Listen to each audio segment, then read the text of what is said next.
El Fondo Editorial de Derrama Magisterial presenta Colección Pensamiento Educativo Peruano. La colección Pensamiento Educativo Peruano es una monumental obra de 15 volúmenes que traza la historia de la educación en el Perú desde el siglo XV hasta nuestros días. Esta colección reúne 19 autores y compiladores, peruanos y extranjeros, con experiencia en temas educativos o conocedores de cada uno de los periodos de nuestra historia. Se analizaron las ideas y prácticas educativas de los distintos periodos, rescatando a los autores, obras, vida de educadores, cómo se ha pensado y vivido la educación y qué caminos se han seguido en este proceso. El volumen 1, Aprender e instruir en los Andes, fue escrita por Enrique González Carré y Fermín del Pino Díaz. La primera parte estudia el modelo educativo de los pueblos prehispánicos del Perú y del Imperio Incaico, así como las formas de transmisión del conocimiento, la ciencia, la técnica y el arte. Hace 12.000 años aproximadamente, llegaron los primeros grupos de hombres a poblar América del Sur. En el caso del Perú, estos primeros grupos llegaron a los Andes, observaron la vida natural de los Andes y a partir de ese conocimiento empezaron a crear cultura. Una cultura que ha sido posible transmitir a través de los tiempos mediante mecanismos educativos que han dado lugar a que ese conocimiento acumulado a través de miles de años llegue hasta el día de hoy. Existen un conjunto de conocimientos y saberes del hombre andino que han quedado sin conocerse.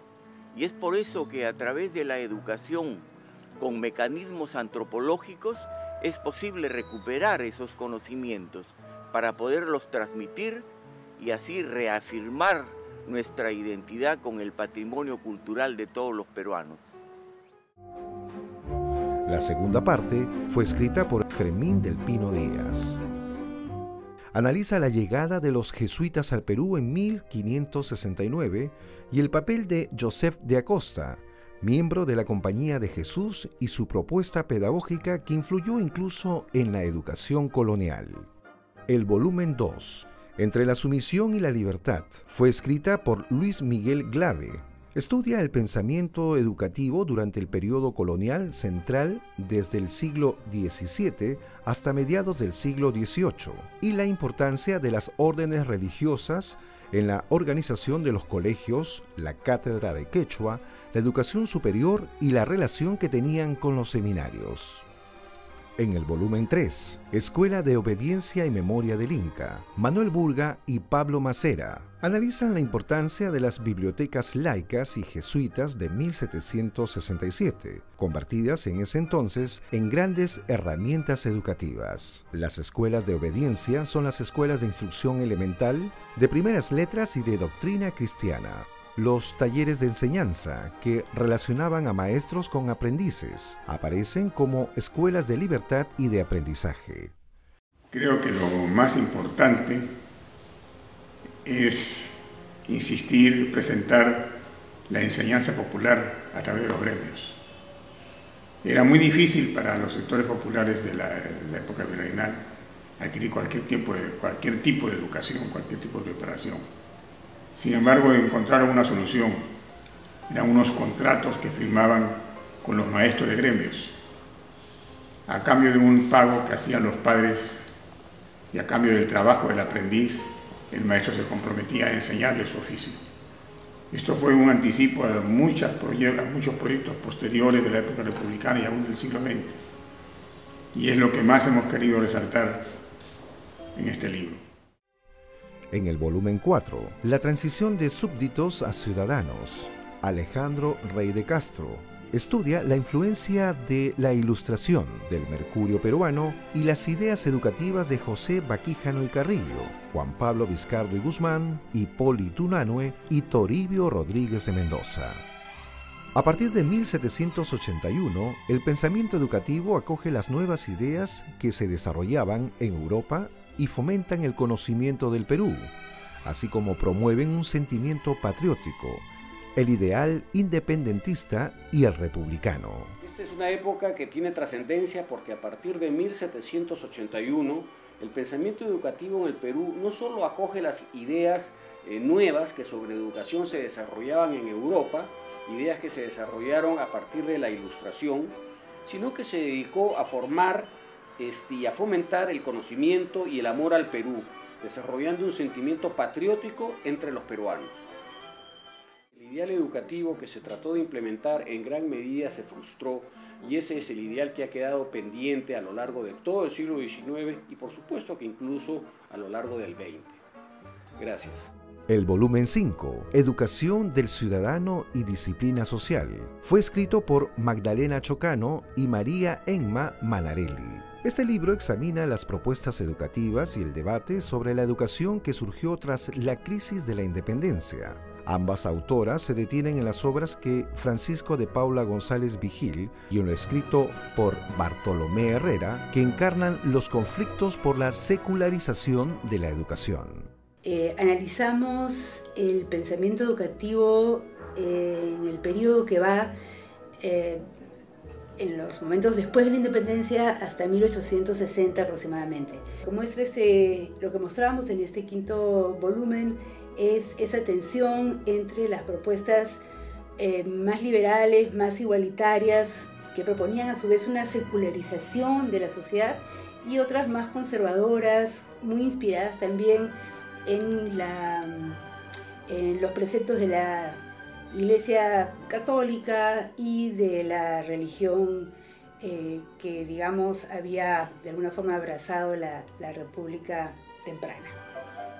El volumen 6, La Reforma Educativa Liberal, 1860-1879, fue escrito por Cristóbal Aljovín de Lozada y Marcel Velázquez. En la obra se analizan los esfuerzos por plasmar en leyes e instituciones los ideales liberales de esa época: libertad de enseñanza, educación pública primaria para todos, educación superior para las élites, secularización de la educación y difusión de teorías y métodos científicos en la educación superior. Nos encomendaron en realizar el tomo sobre la historia de la pedagogía entre los años 1860 y 1879, ¿no? El inicio de la Guerra del Pacífico. Es un periodo liberal y lo que buscamos fue rastrear las diferentes fuentes que discutieran la educación. Y encontramos cosas bastante interesantes.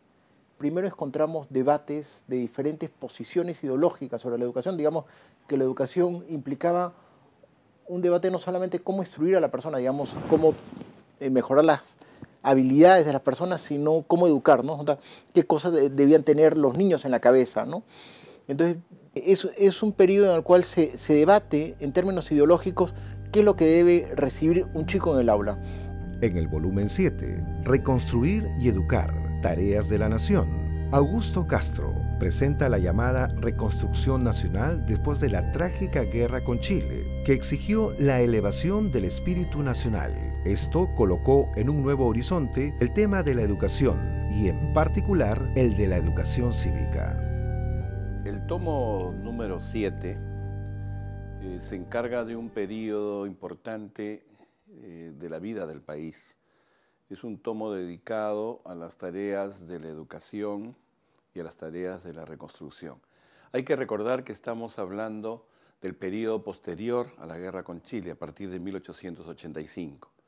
Este es un periodo de muchas iniciativas, de muchas perspectivas, pero también de mucha pobreza, de mucha frustración, de muchas angustias por parte de la población y por parte del Estado. Creo que aquí figuras como Quimper, José María Quimper, Manuel González Prada, Joaquín Capello, Javier Prado, son fundamentales y han sido estudiados como autores importantes que van a afirmar la necesidad de un proyecto educativo, la necesidad de una educación popular y la necesidad de una educación técnica y la necesidad de la educación del indio pasan a ser las tareas fundamentales de este periodo. Augusto Castro es también el autor del volumen 8, Una educación para recrear la nación. En este libro estudia el debate sobre la educación que se lleva a cabo en las primeras décadas del siglo XX. Este transita desde la perspectiva de un positivismo radical a una perspectiva de corte espiritualista, en la que el peso de lo educativo se centra en la educación del espíritu y en la formación humana de la persona. Trata del periodo de las primeras décadas del siglo XX. En este periodo, la discusión es, bueno, sabiendo que tenemos problemas y necesidades educativas, sabiendo que hay una población indígena, sabiendo que tenemos dificultades, ¿por dónde empezar? Y esa es la gran discusión entre una persona como Alejandro Deustua y Manuel Vicente Villarán. La pregunta es ¿por dónde? ¿Por una educación técnica? ¿Por la escuela básica? ¿Por una educación para el trabajo? ¿O desde una perspectiva que intente buscar la formación del espíritu? Pero este es el momento donde se inicia el debate. Y este es uno de los debates fundamentales de esta época de principios del siglo XX. El volumen 9. Las mujeres y sus propuestas educativas, 1870-1930. Fue escrito también por María Emma Manarelli. Presenta las ideas centrales de las mujeres sobre la educación en el lapso comprendido entre la Guerra del Pacífico y los años 30 del siglo XX. Se trata de un periodo creativo en el que las mujeres como Clorinda Mato de Turner, Mercedes Cabello, Teresa González de Fanning, Elvira García y García, María Jesús Alvarado, entre otras, aportaron de modo sustancial y crítico al debate educativo. Volumen 9 aborda el periodo previo a la Guerra del Pacífico y llega hasta lo que es el oncenio de Leguía aproximadamente, que es un periodo particularmente prolífico en lo que se refiere a la producción femenina, a lo que escribieron las mujeres a propósito de la educación. Fue un momento como muy prolífico, muy rico, de un abanico variado, enorme de propuestas propiamente pedagógicas, quizá por primera vez que estuvo en manos de las mujeres, ¿no? Las mujeres fueron las que fundaron escuelas, fueron las que promovieron la educación secundaria de mujeres, que no existía prácticamente. En este periodo vemos cómo se amplía notablemente el horizonte político y el espacio público con las propuestas educativas construidas desde la experiencia de las mujeres mismas. El volumen 10. Nueva escala para una nueva nación. Fue escrito por Osmar González. La obra presenta el pensamiento educativo del maestro puneño José Antonio Encinas, quien propuso la innovadora escuela nueva y el análisis de José Carlos Mariátegui sobre el problema de la educación nacional, considerándola como el medio fundamental para la constitución de una nueva sociedad.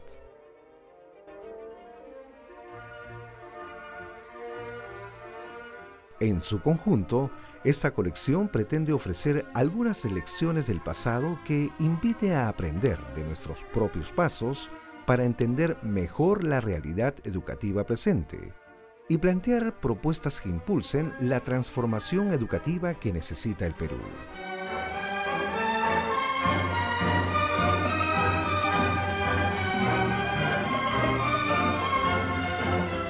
Se trata de un proyecto editorial y al mismo tiempo de un programa académico y de investigación que busca contribuir al conocimiento de la evolución del pensamiento educativo peruano, desde las originales formas educativas desarrolladas en el periodo incaico hasta el siglo XXI, época del proyecto educativo nacional y la revolución tecnológica, en el que al parecer culmina un largo proceso de ensayos y reformas educativos. Con esta monumental obra, el Fondo Editorial de Derrama Magisterial reafirma su compromiso con una educación de calidad, contribuyendo así a la promoción de la cultura y de la investigación en el país. Fondo Editorial de Derrama Magisterial, un aporte a la cultura y a la educación del país.